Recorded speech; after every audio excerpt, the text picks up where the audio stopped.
Vamos desenvolver o tema. Assuma o controle da sua vida.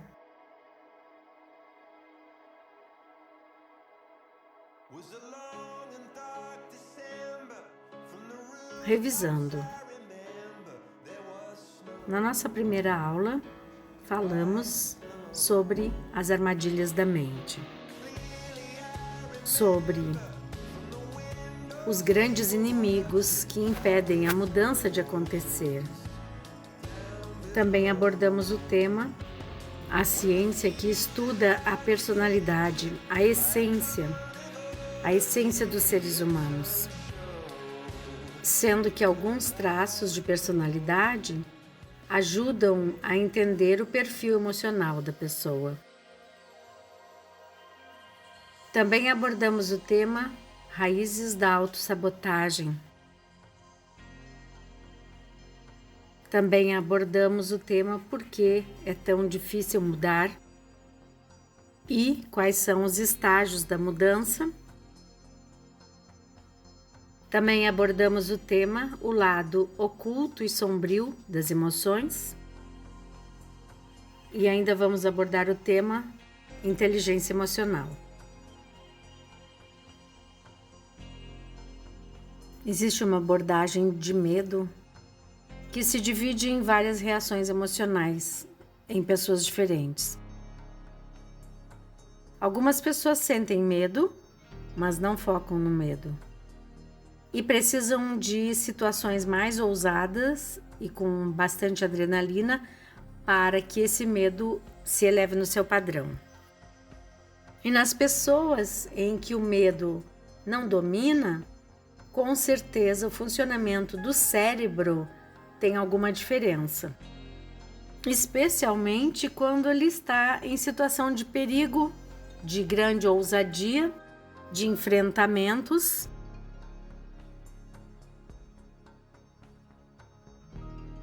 O que será que acontece no cérebro deles? E estas situações, em relação a pessoas desse tipo, chamam a atenção dos neurocientistas para uma boa e profunda pesquisa. Um destes personagens é Alan Hannon, que faz escalada livre. Ele escala montanhas sem proteção nenhuma. Em função desse perfil ousado, alguns neurocientistas tiveram a curiosidade de olhar o cérebro do Alex Hannon e foi escolhido o exame de ressonância magnética funcional, que é uma metodologia de neuroimagem conhecida como mapeamento cerebral. Esse exame não só olha para a estrutura do cérebro, mas também olha para o funcionamento destas estruturas. Mapeia com uma precisão de milímetros quais estruturas do cérebro que estão mais ativas e quais estão inibidas, ou seja, aquilo que está mais ligado e aquilo que está desligado ou menos ligado no cérebro da pessoa. Primeiros circuitos que foram analisados foram os circuitos de recompensa do cérebro, também os de motivação e prazer, porque talvez estes sistemas sejam os menos excitáveis no cérebro do Hannon. Para muitas pessoas, o simples ato de assistir um filme já é suficiente para elevar sua adrenalina. No caso dele, ele diz que o medo deixa ele em estado de foco, mas é o que ele diz. E quais foram os resultados dos exames que foram feitos pelos neurocientistas? Se o cérebro dele for insensível no circuito de recompensa, pode ser que ele precise de estímulos muito mais fortes para sentir prazer. O mesmo nível de prazer que uma pessoa assistindo um filme bom. Talvez seja por isso que ele busca, nessas situações perigosas de esportes radicais, esta mesma sensação de prazer, o prazer e a motivação. No cérebro dele, que é insensível a estímulos comuns, esses estímulos ousados e perigosos trazem o prazer que ele busca. E essa foi a primeira hipótese dos pesquisadores neurocientistas. Mas havia ainda uma segunda hipótese que era diferente, e por isso apontaram a ressonância magnética para outro lugar. Eles apontaram para os circuitos cerebrais que tipicamente estão associados à experiência de medo, ou seja, os circuitos cerebrais que geralmente estão ativos numa pessoa saudável que passa por uma experiência de medo. Essa segunda hipótese era em função deles pensarem que ele não processava como pessoas normais a experiência de medo. Ou seja, de alguma maneira ele não sente medo como as outras pessoas normais. E com essas hipóteses, eles analisaram o cérebro do Alex Honnold. Para poder analisar, foram usados outras leituras de exames chamados de controle, que seria uma comparação de um funcionamento de cérebro em relação ao cérebro dele. A análise do cérebro do Alex foi comparada ao cérebro de um outro escalador que era um amador, ou seja, ele não fazia ousadias tão fortes. Os estímulos usados nesse exame são, por exemplo, fotos de situações chocantes, aterradoras e outras prazerosas. Em relação a um cérebro saudável, o sistema de medos acende no exame como uma árvore de Natal, quando a pessoa aprecia esse tipo de fotos. Outra coisa que ativa os circuitos ligados ao medo, normalmente em pessoas saudáveis, são fotos de bichos ameaçadores. Exemplo, um tubarão de boca aberta, uma cobra, situações onde a pessoa se sinta ameaçada, atacada. E a mesma coisa vale para o prazer, que são elementos calibrados para despertar sensações de prazer.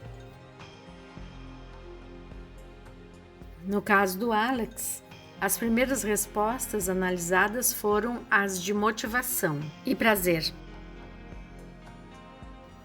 Analisaram o circuito de recompensa, especificamente para um núcleo desse sistema chamado núcleo accumbens.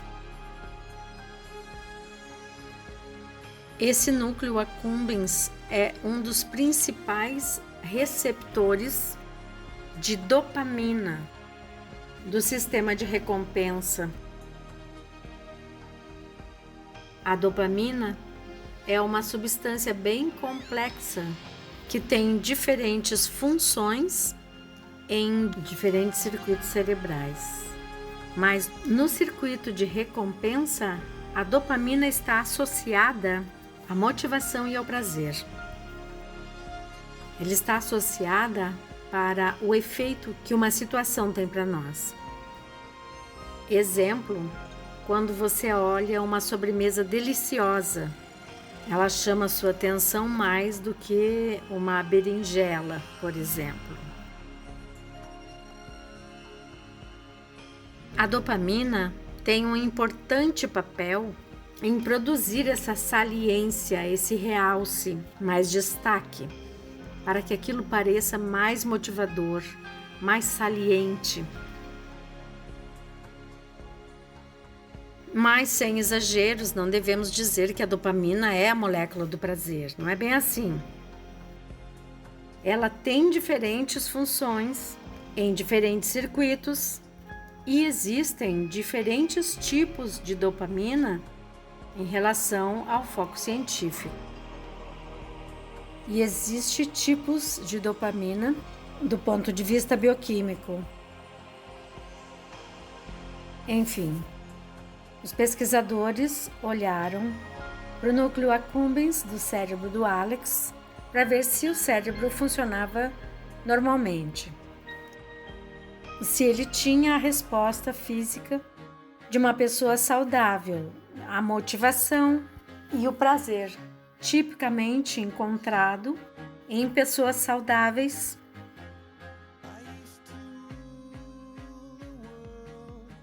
O cérebro dele não reagia de uma forma igual ao cérebro normal e se confirmou a hipótese número 1. O cérebro dele não responde com a mesma intensidade a estímulos motivadores igual ao escalador.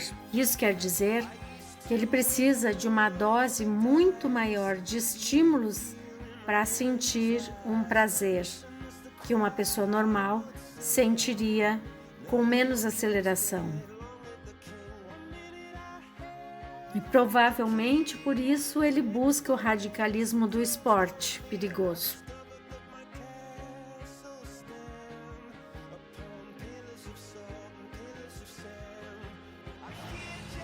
É bem importante que a gente faça uma observação aqui, dizendo que entender o teu cérebro facilita entender tudo na tua vida.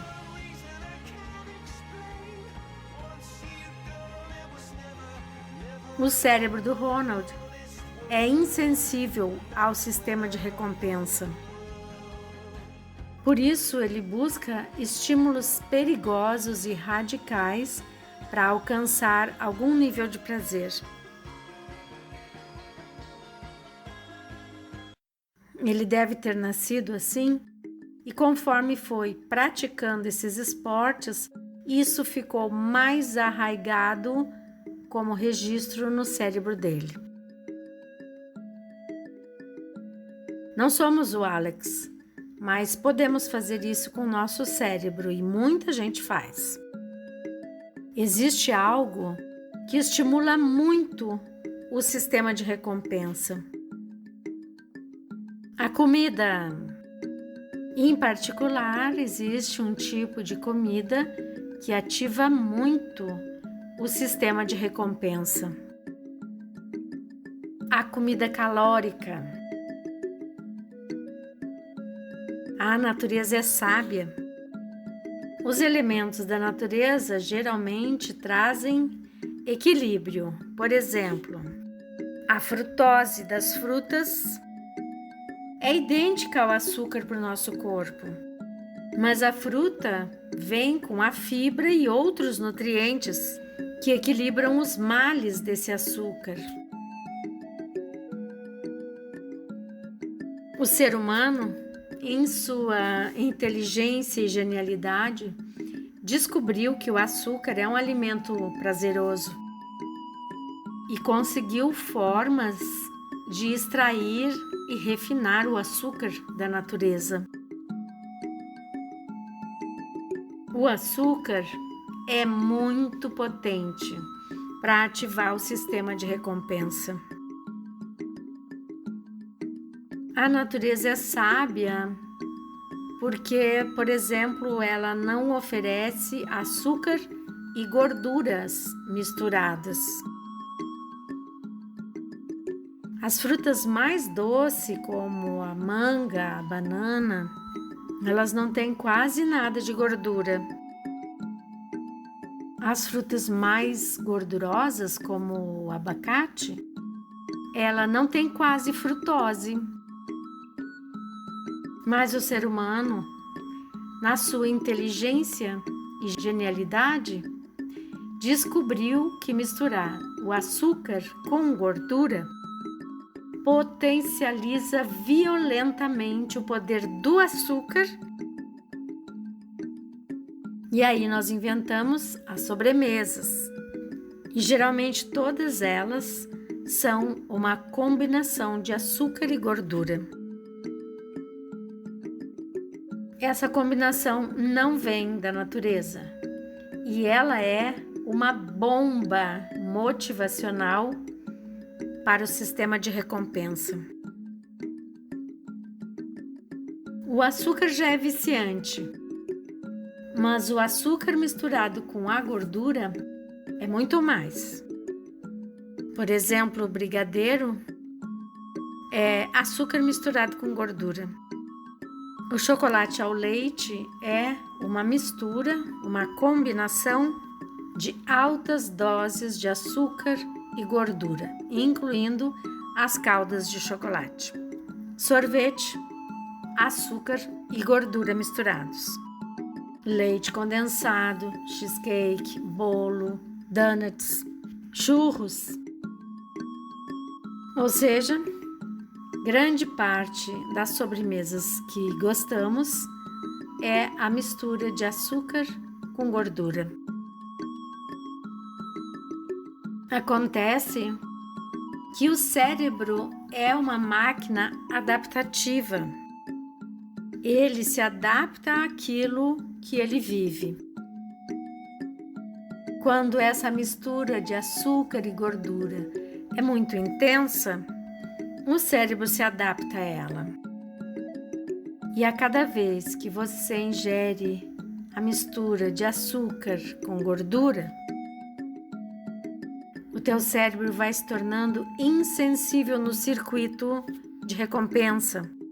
E isso significa que você vai perdendo a capacidade de sentir motivação e prazer com os alimentos comuns. A prova disso é uma simples comparação cultural. No Brasil, por exemplo, as sobremesas são extremamente doces. Alguns estrangeiros nem conseguem comer a sobremesa brasileira porque é muito açúcar.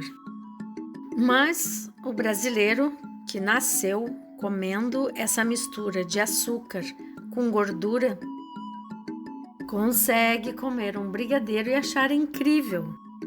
Mas se você for para um outro país em que o açúcar não é tão usado, não nesta quantidade, você vai achar as sobremesas desses países sem graça.